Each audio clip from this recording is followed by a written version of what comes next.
Very good morning. 26 जून और स्वागत है आप सभी का करंट अफेयर्स के एमसीक्यू सेशन में। तो चलिए स्टार्ट करते हैं आज का इस सेशन। आज का इस सेशन स्टार्ट करने से पहले हम लोग डिस्कस करेंगे कुछ इंपॉर्टेंट न्यूज़। इसमें से पहली न्यूज़ ये है कि अभी हाल ही में वेस्ट बंगाल सरकार ने क्या किया है, अपने यहाँ पर लॉकडाउन को एक्सटेंड कर दिया है टिल 31 जुलाई तक। कोविड-19 की केसेस कहा जा रहा है सरकार के द्वारा कि बहुत ज़्यादा बढ़ रहे हैं, और जो अम्फान साइक्लोन आया था वेस्ट बंगाल में खासकर, उसके बाद कोविड-19 के केसेस को हैंडल करने में काफ़ी प्रॉब्लम आ रही है, जिसके चलते 31 जुलाई तक लॉकडाउन को एक्सटेंड कर दिया गया है। इसके चलते सारे एजुकेशनल इंस्टीट्यूट जो होंगे वो 31 जुलाई तक पूरी तरीके से क्लोज रहेंगे। ठीक है, तो अभी लॉकडाउन चल रहा है, कब तक क्लोज रहते हैं ऐसा कुछ भी कहा नहीं जा सकता है। आगे बात करेंगे सेकेंड न्यूज़ पर। इसमें पीएम मोदी ने वीडियो कॉन्फ्रेंसिंग के जरिए आत्मनिर्भर भारत अभियान की जगह पर आत्मनिर्भर उत्तर प्रदेश रोजगार अभियान की शुरुआत की है। ठीक है, यहाँ पर याद रखिएगा, आत्मनिर्भर उत्तर प्रदेश रोजगार अभियान, इसकी शुरुआत की है। इसका मेन एम ये होगा कि जो माइग्रेंट वर्कर लौट कर आए हैं स्टेट में, उनको रोजगार प्रोवाइड कराना। ठीक है, और जो हमारे यहाँ पर डिस्ट्रिक्ट हैं, उन डिस्ट्रिक्ट्स में डोमेस्टिक्स प्रोडक्शंस को बढ़ावा देने के लिए ये प्रोग्राम्स की शुरुआत की गई हैं। तो ऐसी न्यूज़ के लिए आप एग्ज़ाम साला को फॉलो कर सकते हैं वेरियस सोशल मीडिया साइट्स पर, जैसे कि इंस्टाग्राम, टेलीग्राम और फेसबुक, जहां मिलते हैं आपको डेली अपडेट, और ये अपडेट आपके एग्ज़ाम के पॉइंट ऑफ व्यू से काफ़ी इंपॉर्टेंट होते हैं। आज के इस सेशन में हम लोग डिस्कस करेंगे कुछ स्टैटिक जीके से भी रिलेटेड क्वेश्चंस, जिसमें हम लोग डिस्कस करेंगे आज एक स्टेट के बारे में, केरला स्टेट के बारे में। ठीक है, तो इस वीडियो के एंड में हम उसे डिस्कस करेंगे। खैर, हम लोग शुरुआत करते हैं आज के एमसीक्यू सेशन पर, जिसमें से पहला एमसीक्यू आपसे ये पूछा है कि अभी हाल ही में यूनियन गवर्नमेंट ने अप्रूवल दे दिया है किस एयरपोर्ट को एज एन इंटरनेशनल एयरपोर्ट की तरफ। तो इसका सही आंसर क्या है? इसका सही आंसर है कुशीनगर। ठीक है, देखिए ये इंटरनेशनल एयरपोर्ट, जो कुशीनगर इंटरनेशनल एयरपोर्ट है, ये उत्तर प्रदेश में है। और ये कहाँ पर है, थोड़ा सा आप ये समझेंगे, यानी कुशीनगर गोरखपुर के ईस्ट साइड में लगभग 50 किलोमीटर के अराउंड पर कुशीनगर पड़ता है। और ये एक बुद्धिस्ट पिलग्रिमेज साइट्स भी है, क्योंकि यहाँ पर महात्मा गौतम बुद्ध को क्या हुआ था, उनकी डेथ हुई थी। यहाँ महापरिनिर्वाण के नाम से इसको जानते हैं, और कुशीनगर को एज ए इंटरनेशनल एयरपोर्ट का दर्जा मिल गया है। अब हम बात करेंगे, ये जो कुशीनगर को इंटरनेशनल एयरपोर्ट का दर्जा दिया गया है, तो इसके लिए मेमोरेंडम ऑफ अंडरस्टैंडिंग हुआ था किसके बीच में, एयरपोर्ट अथॉरिटी ऑफ इंडिया के बीच में और उत्तर प्रदेश सरकार के बीच में। और लास्ट ईयर से ही इसके ऑपरेशन चल रहे थे। तो इस बार जो है उत्तर प्रदेश सरकार को जो कुशीनगर का एग्जिस्टिंग एयरपोर्ट है उसे एज ए इंटरनेशनल एयरपोर्ट बना दिया जाएगा। अच्छा, ये जो अप्रूवल है देने का काम कौन करता है? तो ये अप्रूवल देने का काम करता है एयरपोर्ट अथॉरिटी ऑफ इंडिया। ये एक स्टैचुरी बॉडी है, यहाँ पर याद रखना। और कौन से मिनिस्ट्री के अंतर्गत आती है? तो ये भी याद रखना, ये आता है मिनिस्ट्री ऑफ सिविल एविएशन के अंतर्गत। तो ministry of civil aviation present time पर किसके पास है? जी हाँ, ये है हरदीप सिंह पुरी के पास में। अच्छा, अगर हम बात करें एयरपोर्ट अथॉरिटी ऑफ इंडिया के बारे में, तो इसका हेडक्वार्टर कहाँ पर है? इसका हेडक्वार्टर है न्यू दिल्ली में। और ये कौन सी पेरेंट ऑर्गेनाइजेशन के अंतर्गत आती है? तो ये आती है DGCA, यानी directorate general of civil aviation के अंतर्गत। इसका इस्टेब्लिशमेंट कब हुआ था? तो इस्टेब्लिशमेंट भी याद रखिएगा, 1 अप्रैल 1995 को इसका इस्टेब्लिशमेंट हुआ था। आगे बात करेंगे नहीं क्वेश्चन नंबर सेकेंड पर। तो क्वेश्चन नंबर सेकेंड में आपसे पूछा है कि अभी हाल ही में यूनियन गवर्नमेंट ने अप्रूव किया है प्रधानमंत्री मुद्रा योजना के अंतर्गत जो शिशु लोन दिया जाता है, उसमें 12 मंथ के पीरियड के लिए जो इंटरेस्ट सबवेंशन स्कीम है, उसमें सरकार की तरफ से कितना इंटरेस्ट दिया जाएगा, यानी कितना जो है इंटरेस्ट सबवेंशन स्कीम दी जाएगी। तो इसका सही आंसर क्या है? इसका सही आंसर है 2% सरकार की तरफ से इंटरेस्ट सबवेंशन स्कीम दी जाएगी। क्या है इंटरेस्ट सबवेंशन स्कीम और उसके कैसे मिलते हैं, इससे पहले हम लोग जान लेते हैं प्रधानमंत्री मुद्रा योजना के बारे में। तो प्रधानमंत्री मुद्रा योजना यानी इसकी शुरुआत कब हुई थी? तो इसकी शुरुआत हुई थी 8 अप्रैल 2015 को। और इसके तहत इसका मेन एम जो होगा कि माइक्रो फाइनेंस जो इंस्टीट्यूशंस हैं, नॉन बैंकिंग फाइनेंशियल कंपनीज हैं, स्मॉल फाइनेंस बैंक हैं, आरआरबीज हैं, कॉमर्शियल बैंक हैं, कोऑपरेटिव बैंक हैं, ये सभी जो है लोन प्रोवाइड करेंगे as a low cost low rate loan पर। और इनका जो मेन एम होगा कि किसे प्रोवाइड करना है लोन, तो जो मैन्युफैक्चरिंग का काम करते हैं, कोई प्रोसेसिंग का काम करता है, ट्रेड का काम करता है, सर्विस सेक्टर में काम करता है, किसी भी फील्ड से जुड़ा हुआ हो और उसकी डिमांड अगर 10 लाख से नीचे है तो ये सभी इंस्टीट्यूशन उसको लोन प्रोवाइड करेंगे। इसके 3 टाइप हैं। 3 टाइप, पहला है शिशु। शिशु के अंतर्गत क्या है, 50,000 रुपये तक का है जो लोन दिया जाएगा। इसके बाद किशोर योजना है जिसमें 50,000 से 5 लाख रुपए तक। और लास्ट है तरुण। तरुण योजना के अंतर्गत 5 लाख से 10 लाख रुपए तक का लोन दिया जाएगा। इसकी कैटेगरी अलग अलग बांटी गई है। अच्छा, इस बार जो ये अनाउंसमेंट कहा गया है कि 2% का इंटरेस्ट सबवेंशन स्कीम दी जाएगी, इसके अंतर्गत क्या टर्म एंड कंडीशन रखी गई हैं, आइए इसके बारे में भी हम लोग डिटेल से जान लेते हैं। तो देखिए, अभी जो इंटरेस्ट सबवेंशन स्कीम रखी गई है, इसमें ये पहली शर्त ये रखी गई है कि हम उन्हीं पर्सन्स को इंटरेस्ट सबवेंशन स्कीम देंगे जिनका पहले से लोन चल रहा है, लेकिन वो लोन एज अ एनपीए नहीं हुआ है, यानी एनपीए नहीं हुआ है, सिर्फ वो लोन चल रहा है और वो लोन आउटस्टैंडिंग लोन है, यानी अभी तक पूरा नहीं हुआ है। तो ये 31 मार्च से पहले का अगर कोई लोन है, ठीक है, और लेकिन वो एनपीए नहीं हुआ है, तो उसी को ये इंटरेस्ट सबवेंशन स्कीम का लाभ मिलेगा। तो इसमें होगा क्या, यानी इंटरेस्ट सबवेंशन स्कीम उनको मिलेगा जो एनपीए जिन पर्सन का एनपीए नहीं हुआ है, यानी नॉन परफॉर्मिंग एसेट जो है नहीं डिक्लेयर किया गया है बैंक की तरफ से, तो उन्हें ही ये सिर्फ लोन का लाभ मिल पाएगा। अब होगा इसमें क्या, होगा इसमें ये कि इन सभी जो इंस्टीट्यूशन हैं जिन्होंने पहले से शिशु योजना के अंतर्गत लोन ले रखा है, तो उनको दोबारा लोन दिया जाएगा ताकि वो अपना जो भी कारोबार है उसको दोबारा से शुरू कर सकें। ठीक है। अच्छा, यहाँ पर गवर्नमेंट की जो एस्टिमेट कॉस्ट है वो लगभग है 1542 करोड़ रुपए, ये गवर्नमेंट ऑफ इंडिया की तरफ से दी जाएगी। और ये जो इंटरेस्ट सबवेंशन स्कीम है ये इम्प्लीमेंट की जाएगी small industries development bank of India के द्वारा, यानी सिडबी के द्वारा।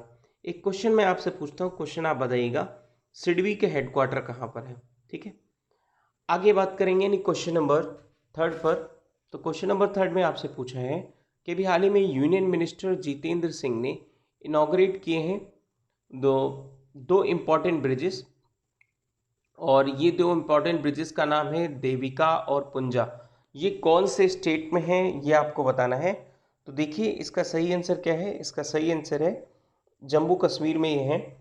जम्मू कश्मीर में ये कौन से डिस्ट्रिक्ट में है, तो ऊधमपुर और दोदा डिस्ट्रिक्ट्स में ये दोनों ब्रिजेस पड़ते हैं।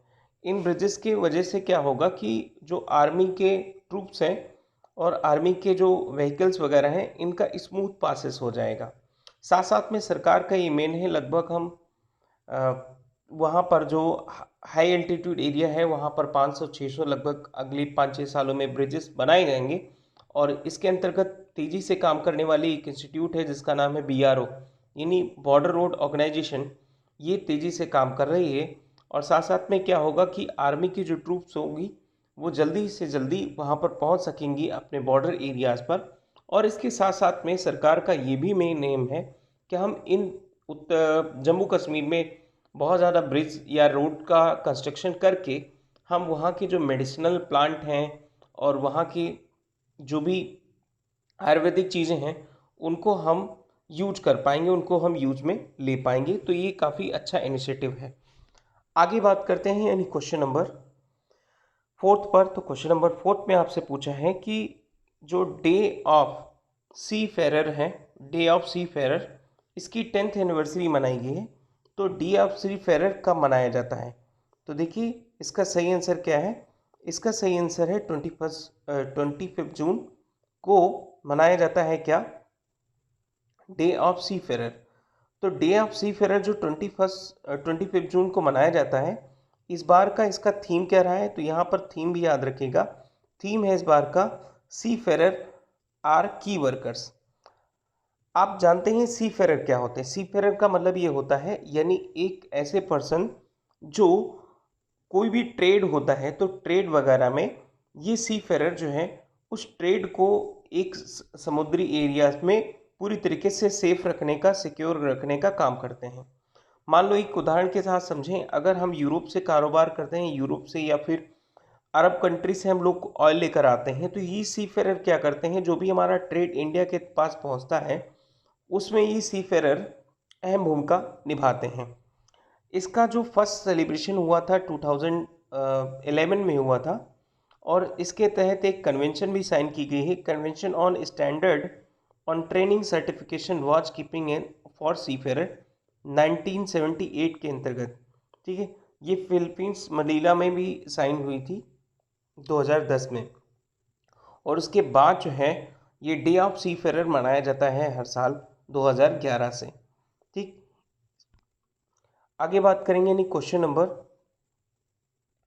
अच्छा इस बार जो ये क्वेश्चन नंबर 5th पर, तो क्वेश्चन नंबर 5th में आपसे पूछा है कि which nations plans to set up a permanent military basis in the Indian oceans.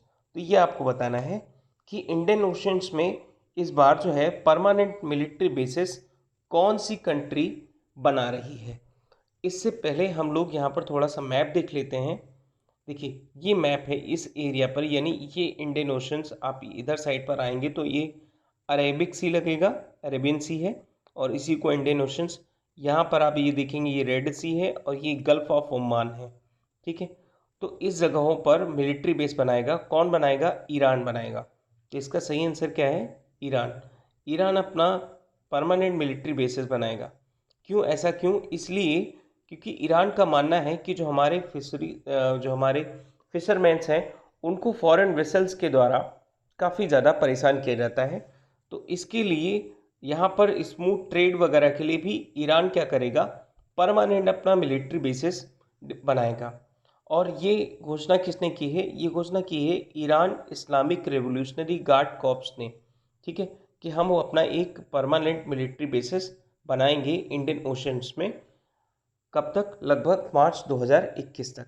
ठीक है, आगे बात करते हैं यानी क्वेश्चन नंबर 6 पर। तो क्वेश्चन नंबर 6 में आपसे पूछा है कि कौन से स्टेट के हेल्थ मिनिस्टर्स को अभी हाल ही में से इन्विटेशन भेजा गया है यूनाइटेड नेशन की पैनल डिस्कशन की तरफ से, क्योंकि उन्होंने कोविड-19 के दौरान काफ़ी अच्छा काम किया है। तो इसका सही आंसर है केरला। केरला के जो हेल्थ मिनिस्टर हैं, जिनका नाम है हेल्थ मिनिस्टर, फीमेल है, इनका नाम है के शैलजा।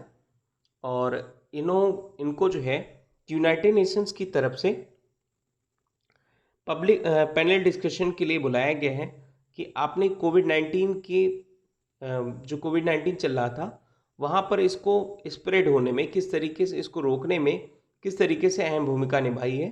तो इसलिए यूनाइटेड नेशंस की तरफ से इन्हें इनवाइट किया गया है। कोई ज़्यादा इम्पोर्टेंट नहीं, आप थोड़ा सा यहाँ पर बस याद रखना है कि यूनाइटेड नेशन की तरफ से किस स्टेट के हेल्थ मिनिस्टर को इनवाइट किया गया है। आगे बात करते हैं यानी क्वेश्चन नंबर 7 पर। तो क्वेश्चन नंबर 7 में आपसे पूछा है कि India retains in the position as a कौन से स्पेस में largest economy on the PPP basis पर फॉर 2017। तो देखिए इसका सही आंसर है थर्ड लार्जेस्ट इकोनॉमी है according to the PPP. P का फुल फॉर्म क्या है? तो इसका सही आंसर है purchasing power parity. Purchasing power parity क्या होती है इसके बारे में हम लोग जानते हैं पहले। परचेजिंग पावर पैरिटी का मतलब होता है यानी कोई भी वस्तु अगर मान ली इंडिया में 75 रुपीज़ की है, ठीक है, 75 रुपीज़ की, तो वही वस्तु आप यूएस में $1 की मान लेते हैं, ठीक है, $1 की, तो दोनों कंट्रियों का जो गुड्स का एक्सचेंज है वो फॉरेन करेंसी के रूप में देखा जाता है। इसी को हम लोग बोलते हैं परचेजिंग पावर पैरिटी। मतलब समझ में आया कि इंडिया की जो डोमेस्टिक करेंसी है और जो इंटरनेशनल करेंसी है हमारी डॉलर, उसके कंपैरिजन में हम अपने गुड्स को देखते हैं और गुड्स की परचेजिंग पावर को देखते हुए हम डिसाइड करते हैं परचेजिंग पावर रेट। ये डेटा जारी किया जाता है किसके द्वारा? तो ये डेटा जारी किया जाता है वर्ल्ड बैंक के द्वारा।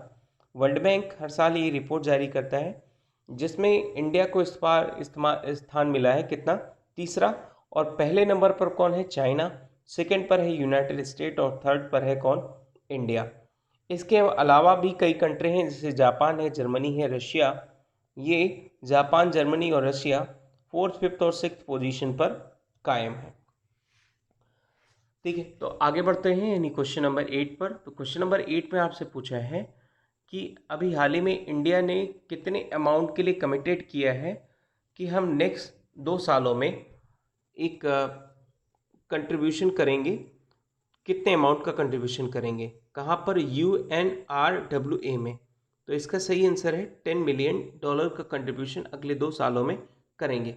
अब हम थोड़ा सा यहाँ जान लेते हैं UNWRA के बारे में क्या है। देखिए, UNWRA है United Nations relief and works agency for Palestines refugees in the near east.